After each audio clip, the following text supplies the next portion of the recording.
সদস্য তারানা হালিম অনুগ্রহ করে স্বল্প সময়ের মধ্যে আপনি কথা বলুন। খুব স্বল্প সময়ের মধ্যেই কথা বলবো। বাম দিকে ছিলাম, এখন সহজ সুধা গেছে। এই প্রথম মনে হয় যে সংসদের ইতিহাসে যেখানে সরকারি দল, বিরোধী দল এবং স্বতন্ত্র সংসদ সদস্যরা একই সুরে কথা বলবেন, কারণ একটি কথা আছে, সত্য যে কঠিন তারপরে সত্যকে ভালোবাসিলাম। বঙ্গবন্ধুর ভাষণটি যদি শুনে থাকেন, বঙ্গবন্ধুর যারা সৈনিক আছেন, যারা বঙ্গবন্ধুকে ভালোবাসেন, তিনি বলেছিলেন চোরা কারবারি, এই যে মানি লন্ডারিং, এই যে কালোবাজারিতে আমার পিঠ দেয়ালে ঠেকে গেছে। যেখানে আমাদের নেতা, যিনি আমাদের তার জীবনের চেয়ে বেশি ভালোবেসেছেন, তিনি এই অসহায়ত্ব ব্যক্ত করে গিয়েছিলেন তার মৃত্যুর কিছুদিন আগেই তার বক্তৃতায়। আমরা যদি বঙ্গবন্ধুর সৈনিক হয়ে থাকি এবং সত্যিকারের সৈনিক হয়ে থাকি, একটি টাকা ঘুষ খাবার সময়ও আমাদের মনের ভেতরটা চুরমার হয়ে যাওয়ার কথা, আমাদের তার পথ থেকে সরে যাওয়ার কথা। আমরা নিজেদের বঙ্গবন্ধুর সৈনিক হিসেবে দাবি করতে পারবো না, এমনটি চিন্তা করার কথা।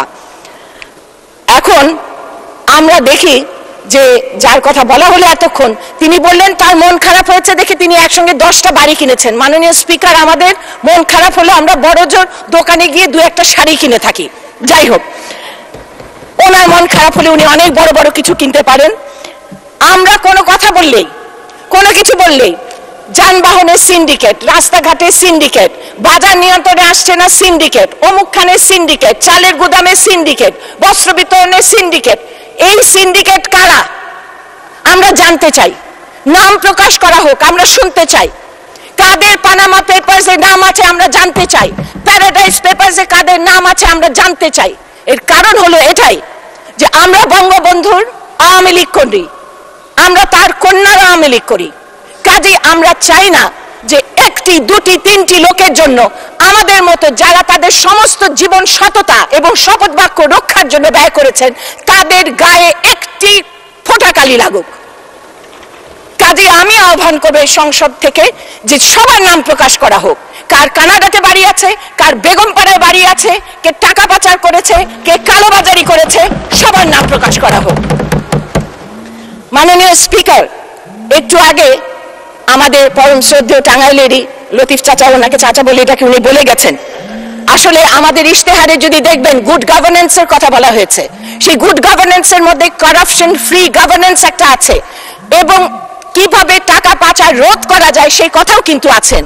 আমরা বিষয়গুলো অ্যাড্রেস করার জন্যই কিন্তু এই ইশতেহার প্রণয়ন করেছি এবং সেই অনুসারে আমরা কাজ করেছি। কিন্তু প্রবলেম হচ্ছে যে যখন শাকের করাত কাটে তখন এদিকেও কাটে ওদিকেও কাটে।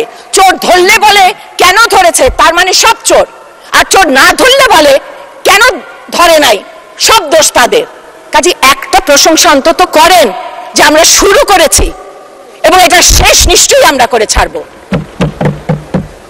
সর্বশেষে আপনাকে যেটা আপনি ছোট করে বলতে বলেছেন আমাকে, আমি জাতিপিতা বঙ্গবন্ধু সে একটা কথাই আমি বলতে চাই, আত্মসংযম করো, আত্মসমালোচনা করো, আত্মশুদ্ধি করো।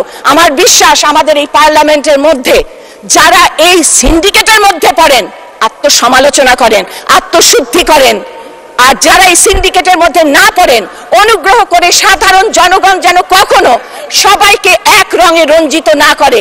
কারণ অনেক সৎ মানুষ আছে যারা তাদের সততার জন্য আজকে এখানে প্রতিষ্ঠিত আছে এবং আজকে এখানে আছেন। কাজেই আমি সেই আপনি কিছু বলতে চান? হ্যাঁ, মাননীয় স্পিকার, মাননীয় স্পিকার, আলোচনাটা কিসের উপর হচ্ছে আমি একটু ঠিক বুঝতে পারতেছি না যে আপনি কিসের উপর এখন আলোচনা। এটা কি কোনো জেনারেল আলোচনা? এটা কি বাজেট অধিবেশনের আলোচনা? পয়েন্ট অফ অর্ডার যদি থাকতে হয় ঠিক পয়েন্ট অফ অর্ডার বলতে হবে কিসের উপর, এবং সেটার একটা সময় থাকবে। আপনি একটা পয়েন্টের অর্ডারের উপর যদি আধা ঘন্টা একজনকেই বক্তব্য করার সময় দেন, তাহলে তো সংসদের নীতিমালা, কার্যপ্রণালী, বিধি এগুলি কোনোটাই মানা হচ্ছে না। বড় পয়েন্ট অফ অর্ডার অবশ্যই সেটাকে বলতে হবে কি পয়েন্টের উপর, এবং সেটার জন্য আপনাকে সেই টাইমের মধ্যে শেষ করতে। আপনি তো জেনারেল আলোচনা শুরু করে দিচ্ছেন, এবার কোন ধারায় বলতেছে। তাই আপনাকে আমি অনুরোধ করবো যে পয়েন্ট অফ অর্ডার দেওয়ার, যেটা আমরা এখানে অনেক এমপিরা আজকে এখানে বসে আছেন, অনেক মূল্যবান সবাই আছে, কিন্তু আপনি যদি পয়েন্ট অফ অর্ডারের উপর সাধারণ আলোচনা শুরু করে দিচ্ছেন। ধন্যবাদ মাননীয় স্পিকার।